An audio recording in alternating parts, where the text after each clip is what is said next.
Selamat sore. Assalamualaikum warahmatullahi wabarakatuh. Salam sejahtera untuk kita semua. Om Swastiastu, Namo Buddhaya, salam kebajikan. Selamat datang di pertunjukan rakyat kesenian Sulawesi Utara.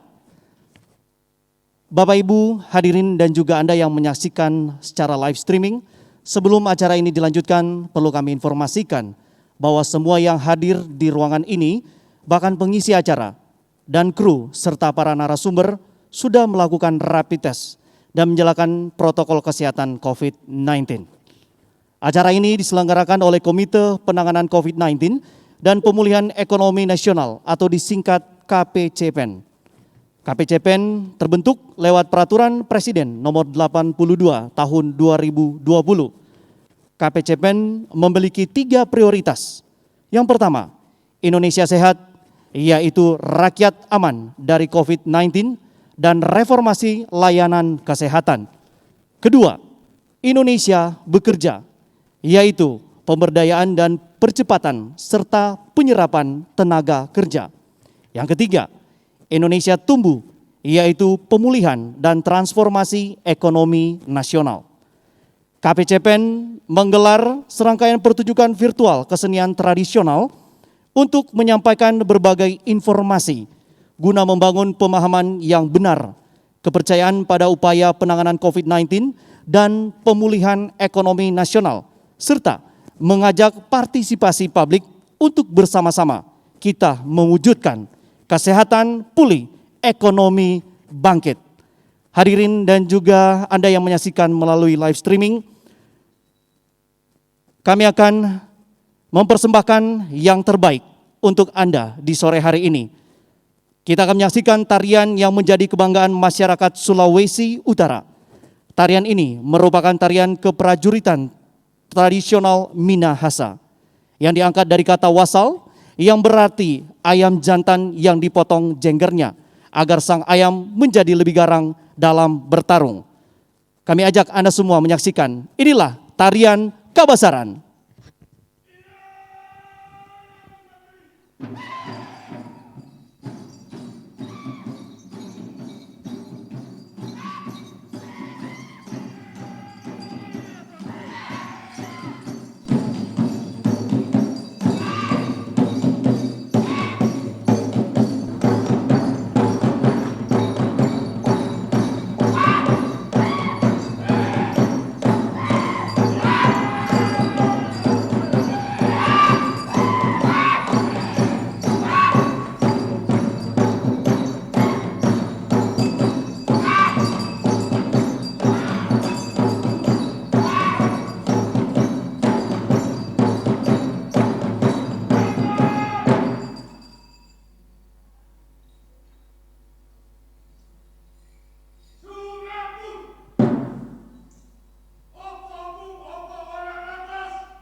Demikianlah Bapak Ibu hadirin dan juga Anda yang menyaksikan secara streaming, dimanapun Anda berada, penampilan yang spektakuler dari putra-putra terbaik daerah Provinsi Sulawesi Utara.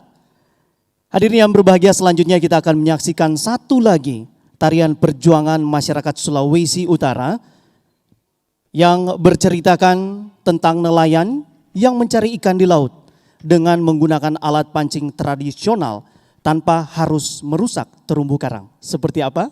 Langsung saja kita sambut. Ini dia, kita saksikan Tari Mangael.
sekali lagi. Sebentar dulu, saya pengen nanya dong. Halo, yang ini, yang satu sana dong. Saya pengen tanya, sebentar aja saya pengen tanya sekejap ya. Oke, sebelum, sini dong sebentar ya. Biar yang di rumah atau di mana saja bisa menyaksikan secara langsung. Oke, kamu tahu nggak 5M? Udah tahu sih tapi belum tahu banyak. Belum tahu banyak ya, belum tahu banyak Bapak Ibu. Nah, jadi 5M sekaligus manfaat vaksin akan kita tahu lebih banyak lagi, menambah wawasan nanti setelah ini. Ya silakan kamu pergi dulu, terima kasih. Kita akan lebih jelaskan lagi untuk Anda semua Bapak Ibu. Seperti yang saya sudah informasikan bahwa nantinya kita akan ada diskusi bersama para narasumber dan kami akan segera memanggil ketiga narasumber yang akan memberikan wawasan kepada kita semua yang hadir di ruangan ini, termasuk Anda yang menyaksikan secara live streaming. Untuk narasumber kita yang pertama, Bapak John Rembet, beliau adalah atau perwakilan dari Dinas Komunikasi Informatika, Persandian dan Statistik Daerah Provinsi Sulawesi Utara. Kemudian narasumber yang ketiga adalah Bapak Dokter Joy Zekon, beliau adalah Kabid P2P Dinas Kesehatan Kota Manado. Dan narasumber kita yang ketiga adalah Ibu Cahyani, beliau adalah Koordinator Bidang KRIA atau Asosiasi Ekrak Sulawesi Utara. Namun tahan dulu, Anda boleh bersabar Bapak Ibu, saya akan kembali bersama beliau-beliau ini setelah jeda berikut ini.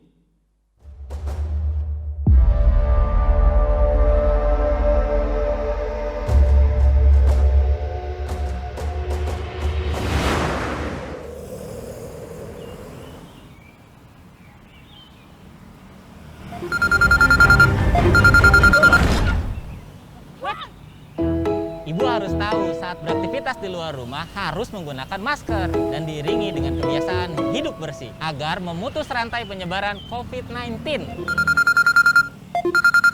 Saya masih ada tugas yang lain. Sampai jumpa.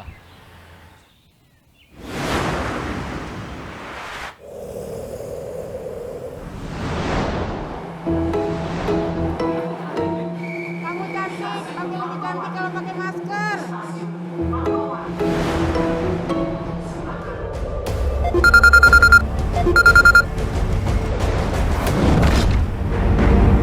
Stop! Bapak harus menjaga kebersihan dengan rajin-rajin mencuci tangan, pakai masker dengan benar dan menjaga jarak. Eits, jangan menyentuh muka ketika tangan belum dibersihkan ya Pak. Bagus. Ingat selalu jaga kesehatan ya Pak. See you.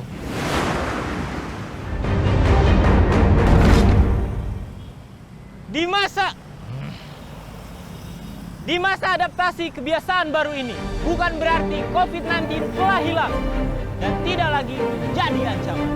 Mas, pakai masker yang benar. Jadi penting untuk saling mengingatkan, karena memutus rantai penyebaran COVID-19 bukan tugas perorangan, tapi tugas kita bersama.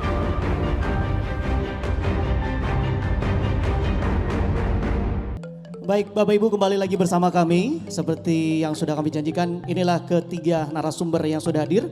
Disilakan untuk bisa menempati kursi yang sudah disediakan Bapak Ibu.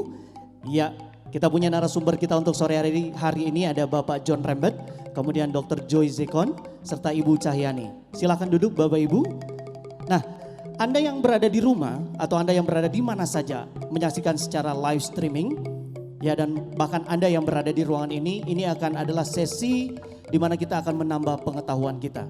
Baik, kita semua sehat Bapak Ibu ya. Assalamualaikum warahmatullahi wabarakatuh Bu, Bapak, shalom. Iya, baik. Saya akan bertanya nih tanpa without wasting the time gitu ya. Saya akan langsung kepada Pak John Rembet ya, selaku perwakilan dari Dinas Kominfo Provinsi Sulawesi Utara. Pak, bagaimana tanggapan masyarakat terkait vaksinasi COVID-19 baik di media sosial maupun media massa menurut pantauan dari Dinas Kominfo Provinsi Sulawesi Utara? Silakan Pak.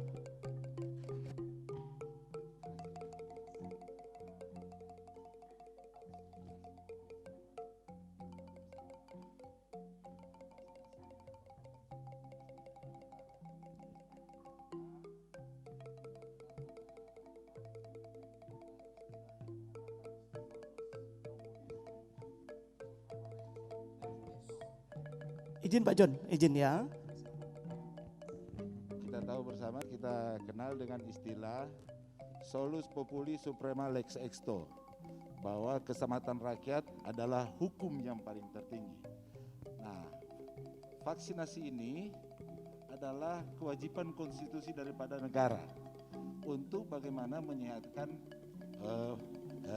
masyarakat, rakyat dalam hal ini, sehingga vaksin yang dilaksanakan itu adalah hal yang merupakan suatu yang sangat luar biasa.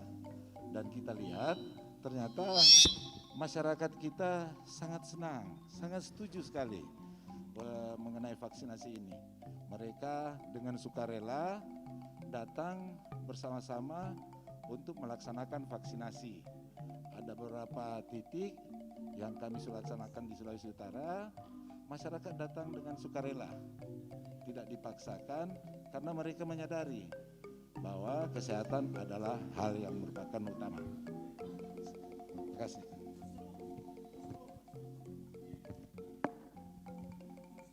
Sangat antusias Pak ya, justru Ya, sangat antusias sangat ya. antusias. Pergi ke Karena- tempat-tempat kayak karena labor gitu dan yang sebagainya yang menyediakan gitu ya.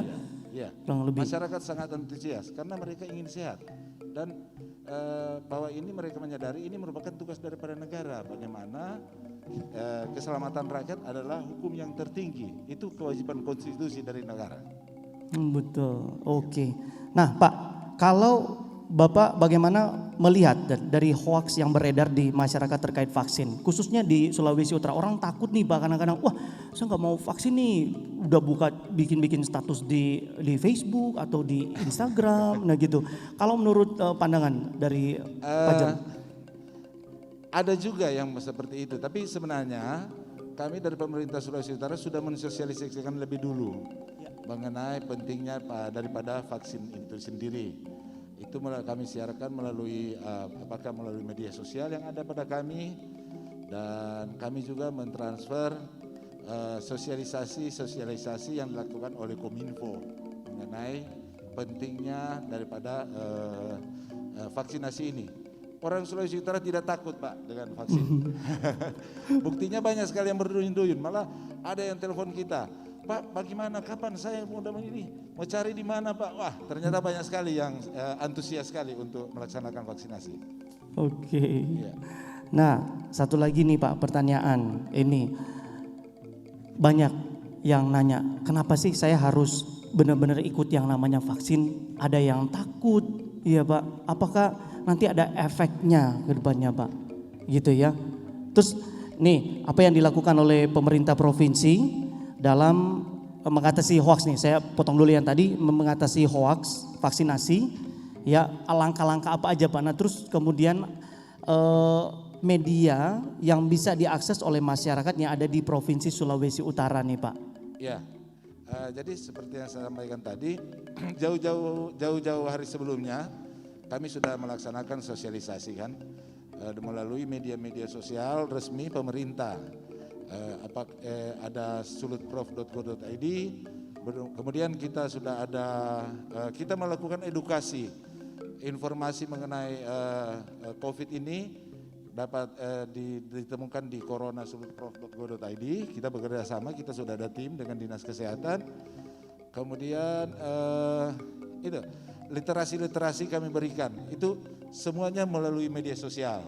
Dan kami juga melakukan sosialisasi di pusat-pusat pertokoan. Iya. Ada di Mega Mall, ada pokoknya di semua tempat publik itu kami lakukan sosialisasi. Hampir bahkan di kecamatan dan segala macam Pak, di kelurahan-kelurahan, Iya, desa-desa Pak semua juga kami- disosialisasikan. iya. Karena media sosial kita ini kami tautkan sampai di tingkat desa malah. Baik Gitu, sekali. iya, gitu. Oke, Pak John, memang waktu kita memang singkat Pak ya. Nah kita coba beralih, ini terima kasih lagi untuk Pak John, kita langsung ke Dr. Joy. Mohon izin dokter. Nah ini menurut pandangan Pak Dokter nih dari segi kedokteran. Pak Dokter, apakah di Kota Manado masyarakatnya sudah divaksin menurut data yang ada? Apakah sudah sudah divaksin? Mungkin Pak Dokter boleh lebih mic-nya lebih didekatkan bisa? Oke, silakan dok. Terima kasih. Untuk masyarakat Kota Manado pada saat ini memang kami masih dalam proses vaksinasi. Jadi belum semua masyarakat memang divaksinasi karena sesuai dengan tahapan. Jadi ada tenaga kesehatan dan pada saat ini memang kita masih masuk pada pelayan publik. Jadi TNI, Polri, BUMN, tokoh agama. Nah, kita baru masuk sampai pada saat itu. Pada orang-orang dengan posisi-posisi seperti itu. Baik, kita menunggu ke depannya lagi Pak. Nah, kemudian Pak, pertanyaan kedua ini memang kita tidak bisa menangkap terlalu sempurna Pak ya. Baik, nah kapan dimulainya vaksin COVID-19 Pak? Pada kelompok masyarakat yang mana vaksin COVID-19 ini ditujukan? Gitu, kapan dimulai dan vaksin COVID-19 ini ditujukan ke siapa saja gitu loh Pak? Lebih spesifiknya ke siapa Pak? Jadi untuk vaksin COVID ini tadi seperti Tentara Nasional Indonesia ini seluruh Tentara Nasional Indonesia ada di Kota Manado, TNI Polri yang ada di Kota Manado, tokoh-tokoh agama. Nah, kemudian ada pedagang pasar baik pasar tradisional maupun pasar modern. Kemudian ada kelompok tokoh agamanya. Jadi itu yang sekarang menjadi prioritas tahap keduanya. Nanti ada tahap 3 dan tahap 4-nya gitu. Baik, sudah dilakukan ada tahapannya ya. Saya juga sudah divaksin nih Dok ya. Sudah mau tahap kedua nih nanti ya. Baik, nah target dokter untuk di Kota Manado dan sekitar Sulawesi Utara pada umumnya, target sampai di bulan apakah bisa semua divaksin gitu? Ya, kalau sampai saat ini kita belum bisa memprediksi sampai bulan apa, tapi untuk tenaga kesehatan misalnya dari setelah Bapak Presiden divaksinasi, kemudian dilanjutkan dengan seluruh tenaga kesehatan, 9.085 tenaga kesehatan itu sudah divaksinasi. Jadi tahapan kedua ini dia sampai April untuk layanan publik. Nah, kemudian akan masuk ke guru-guru dan lain-lain itu. Jadi waktunya sesuai dengan tahapan itu sampai 2022, jadi cukup lama ya, cukup lama untuk menyelesaikan vaksinasi ini dan ketersediaan vaksin yang ada juga. Oke, baik dokter. Nah dokter, kalau untuk mekanisme vaksin COVID-19 ini seperti apa sih dan di mana dilaksanakan untuk COVID-19 ini gitu? Bisa dijumpai di mana gitu loh masyarakat? Ya, jadi untuk kelompok masyarakat seperti yang menjadi sasaran tadi itu bisa melakukan pendaftaran lewat kelurahan dan puskesmas, kemudian nanti dari puskesmas akan ke dinas kesehatan untuk mengambil vaksinasi sesuai dengan jumlah kelompok sasarannya. Dan saat ini kita memiliki 45 pos vaksinasi, baik itu pos mobile maupun pos di tempat pelayanan kesehatan. Jadi di puskesmas, semua puskesmas, 16 puskesmas yang ada di Kota Manado, semua rumah sakit yang ada di Kota Manado dan klinik-klinik yang ada di Kota Manado. Nah, itu berperan serta dalam melakukan vaksinasi di pos-pos kesehatan. Oke. Nah, kalau dokter, proses pendaftaran sasaran penerima vaksin COVID-19 dilakukan oleh siapa pendataan tersebut dilakukan, Dok? Jadi pendataan tersebut dilakukan oleh tenaga di kelurahan dan di puskesmas. Nanti mereka akan masuk ke dinas sesuai dengan data kelompok. Misalnya kelompok lansia, silakan memasukkan data sasaran per lingkungan, bisa melalui institusi masjid, gereja, vihara. Nah, itu bisa. Nanti akan didaftarkan oleh puskesmas. Melalui kalau untuk kelompok pedagang silakan kelompok pedagang Pasar Bersehati misalnya, Pasar Pinas Sungkulan. Nah, mereka akan memasukkan ke puskesmas terdekat. Kalau Pasar Pinas Sungkulan kalau di Kota Manado ada puskesmas Ranutana Weru. Pasar Bersehati itu ada puskesmas Wenang yang jaraknya tidak terlalu jauh. Mungkin 100 meter dari lokasi pasar. Pasar Tuminting juga seperti itu, ada lokasi puskesmas yang dekat. Jadi kelompok pedagang pasar bisa melakukan pendaftaran di situ yang kemudian nanti akan dijadwalkan oleh puskesmas. Kapan waktu mereka untuk melakukan vaksinasi supaya tidak terjadi kerumunan. Jadi ada waktu-waktu yang ditentukan oleh puskesmas untuk pelaksanaan vaksinasinya.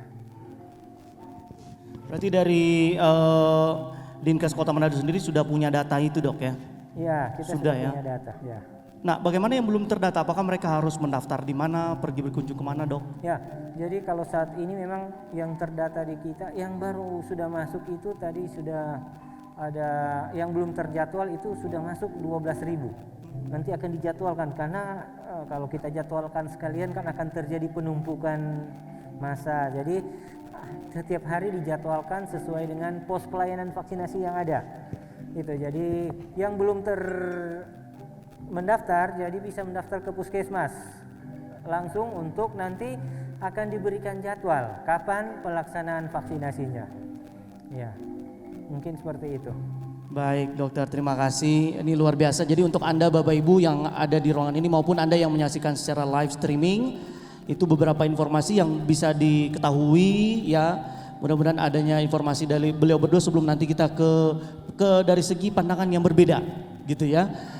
Anda boleh dapat bermanfaat untuk Anda semua Bapak Ibu. Nah, selanjutnya kita akan ke narasumber kita yang ketiga. Ini perwakilan dari Asosiasi Ekraf Sulawesi Utara. Kita punya Ibu Cahyani, beliau adalah merupakan koordinator bidang KRIA dari segi para pelaku UMKM saat masa pandemi COVID-19. Bu, disilakan, apakah benar-benar drop banget gitu atau seperti apa Bu? Mau nggak silakan. Ya, terima kasih. Jadi memang saat perlu kita ketahui bahwa daerah Sulawesi Utara adalah daerah wisata. Jadi bagi teman-teman UKM itu memang seperti kerajinan, seperti kuliner itu adalah yang utama itu untuk kebutuhan wisata. Begitu COVID-19 itu benar-benar wisata kita kan mati ya. Jadi turis tidak ada, domestik, turis mancanegara habis.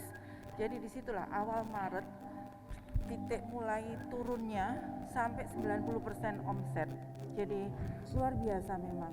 Tapi disinilah kita membuktikan bahwa ketangguhan teman-teman UMKM di Sulut itu luar biasa. Jadi mereka tidak terlena dengan terus diam saja, tidak, langsung banting setir. Jadi seperti saya adalah pengrajin sisik ikan. Kemudian saya banting setir bikin masker. Waktu itu bikin masker kain. Dari yang saya tidak bisa bikin masker, saya bisa sampai bikin ribuan masker. Kemudian ada teman saya yang dia pemasok kue di Jumbo, di Golden, dan di toko-toko oleh-oleh Ibu Diana Sondak. Dia yang omset puluhan juta mati ya langsung ya, dengan kuenya itu langsung expired semua, banting setir, bikin masker. Tetap harus kreatif ya. Pokoknya bener, dia hampir semua teman-teman itu tangguh ya, teman-teman UKM kita itu tangguh. Jadi ada yang tadinya Ibu Sarja Kasim itu dia adalah pelaku usaha bikin cakalang fufu, bikin sambal roa, itu kan sudah siapa yang mau beli ya? Mungkin hanya 1-2 botol. Banting setir bikin roti. Jadi di sini terbukti bahwa UKM Sulut tangguh. Jadi COVID-19 itu memang menurut saya ini adalah peperangan ya. Dimana kalau kita berjuang, kita yang akan menang. Tapi kalau kita menyerah, kita akan kalah. Iya, Gitu. setuju. Nah Bu, kalau melihat dari pemerintah, apa yang sudah dilakukan pemerintah untuk membangkitkan atau membantu terpuruknya UMKM di masa pandemi COVID-19 dari pemerintah Provinsi Sulawesi Utara? Disinilah kami UMKM sangat berterima kasih kepada pemerintah. Luar biasa bantuan dari pemerintah, baik itu dinas maupun dari perbankan. Jadi pada saat kita benar-benar tidak ada omset, kita lagi pokoknya bagaimana kita berjuang, itulah kita mendapat bantuan. Contohnya saya contohkan dari Dinas Koperasi Provinsi membeli produk kita. Setiap UMKM dibeli produknya seharga 7 juta. Jadi kemudian dari Dinas Perindak kita diberikan bantuan bahan baku. Jadi yang tadinya misalnya bikin roti diberikan bantuan bahan baku dan itu banyak sekali. Yang bikin sambal diberi bantuan botol, diberi bantuan ini. Kemudian dari bantuan dari Dinas Pariwisata. Dinas Pariwisata kan memberikan bantuan donasi ataupun bantuan kepada bantuan produk kepada masyarakat. Nah, itu membeli produknya dari kami. misal contohnya abon. Nah, itu bantuan seperti itu. Dan yang luar biasa adalah bantuan dari perbankan, di mana kita diberi relaksasi kredit. Jadi contohnya saya kan ambil kur nih ya, ambil kur. Kemudian pada saat mulai bulan Maret kita sudah tidak usah bayar ya. Kemudian kita juga diberi kelonggaran untuk mengambil kredit lagi. Kemudian saat itu saya mau meningkatkan kredit karena saya mau usaha masker dan APD. Saya mengajukan sehari langsung cair. Luar biasa bantuan dari pemerintah, kemudian dari Bank Indonesia juga. Jadi benar-benar pemerintah memang memperhatikan sekali kepada UMKM di Sulawesi Utara. Baik, jadi itu luar biasa ya pemerintah provinsi memang mendukung. Nah Bu, untuk mekanisme untuk mendapatkan program bantuan dari pemerintah, apakah harus mendaftar secara khusus ataukah memang sudah punya data dari pemerintah provinsi? Jadi mungkin bagi teman-teman yang selama ini belum tersentuh dengan bantuan pemerintah, memang ada tahap-tahapnya ya. Yang pertama memang harus punya usaha. Jadi kalau tidak punya usaha tidak mungkin ya pemerintah akan memberikan bantuan. Kemudian dia harus mempunyai izin usaha. Izin usaha itu mendaftar itu nggak sulit ya untuk mendapatkan izin usaha. Kemudian menjadi binaan dari dinas-dinas terkait, misalnya dengan dinas perindak atau dinas koperasi atau dinas-dinas yang lain. Nah dari situ kalau kita sudah mendapat menjadi binaan, paling tidak kan dinas tahu oh ini dia perlu bantuan apa begitu. Kemudian untuk pembiayaan kita bisa mendaftarkan kur di bank. Ya, jadi karena saat ini ada bantuan yang tanpa jaminan sampai 5 juta. Yang penting ada usaha dan ada usaha. Jadi tanpa jaminan itu bisa langsung. Jadi itu memang kebijaksanaan dari perbankan luar biasa. Luar biasa loh ini ya, dengan hanya izin mungkin dari kelurahan gitu ya kan, surat keterangan gitu kan, sudah bisa mendapatkan Bu ya. Nah itu Bapak Ibu Anda yang mungkin menyaksikan, mungkin ini salah satu masukan juga untuk Anda yang para pelaku UMKM, sudah bisa boleh, saya sudah boleh, coba deh lapor dulu ke yang terdekat pemerintah ya Pak Lurah gitu ya, kurang lebih ya. Harus ada izin usaha dulu. Iya gitu, Nah, mengapa UMKM menjadi salah satu prioritas program pemerintah untuk diberdayakan Bu?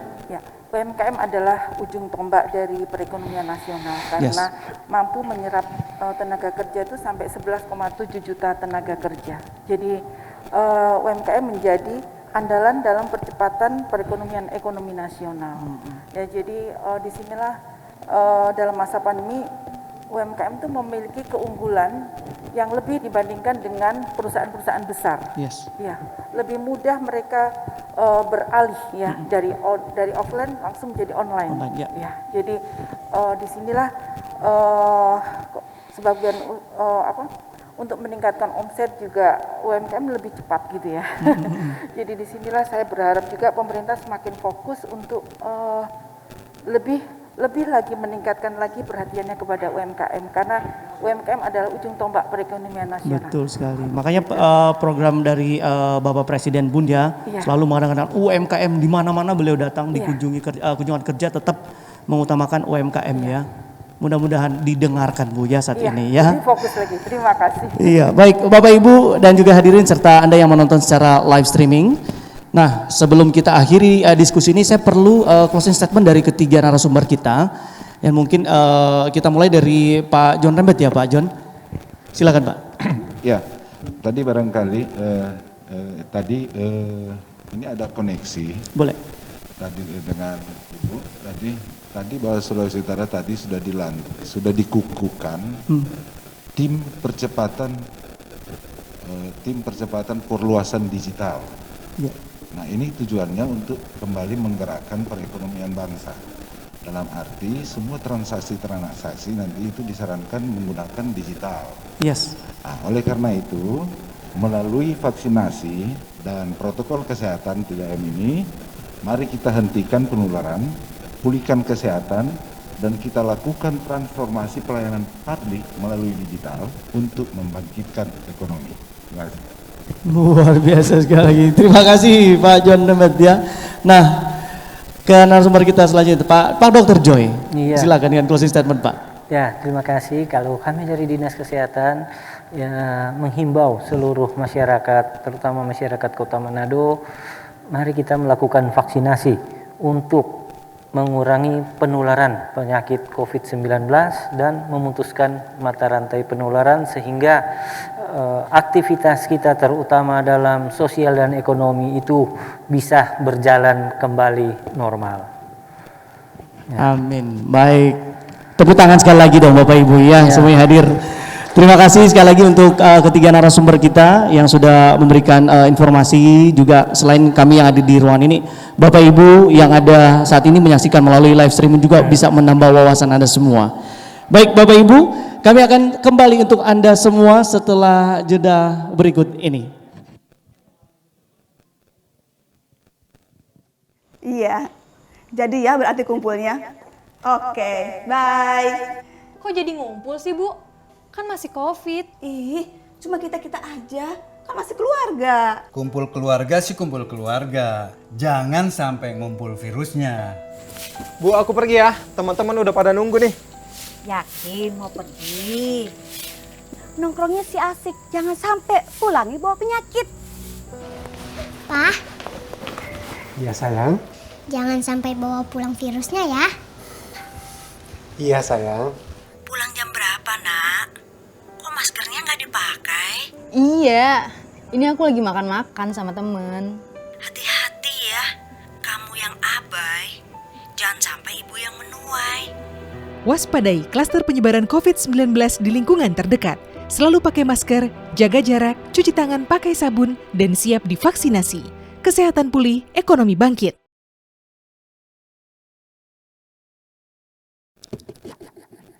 Baik Bapak Ibu hadirin dan juga Anda yang menyaksikan di rumah, sampailah kita di penghujung acara untuk hari ini, di sore hari ini. Dari pesan dalam pertunjukan ini kita semakin menyadari peran penting vaksin untuk melindungi tubuh kita dan mencegah penularan penyakit. Tetap lakukan protokol kesehatan 3M dan 3T. Jangan kasih kendor. Disiplin protokol kesehatan meski sudah divaksinasi. Lindungi diri, lindungi negeri. Saya Daniel pamit mundur. Wassalamualaikum warahmatullahi wabarakatuh. Sampai jumpa.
Jakarta.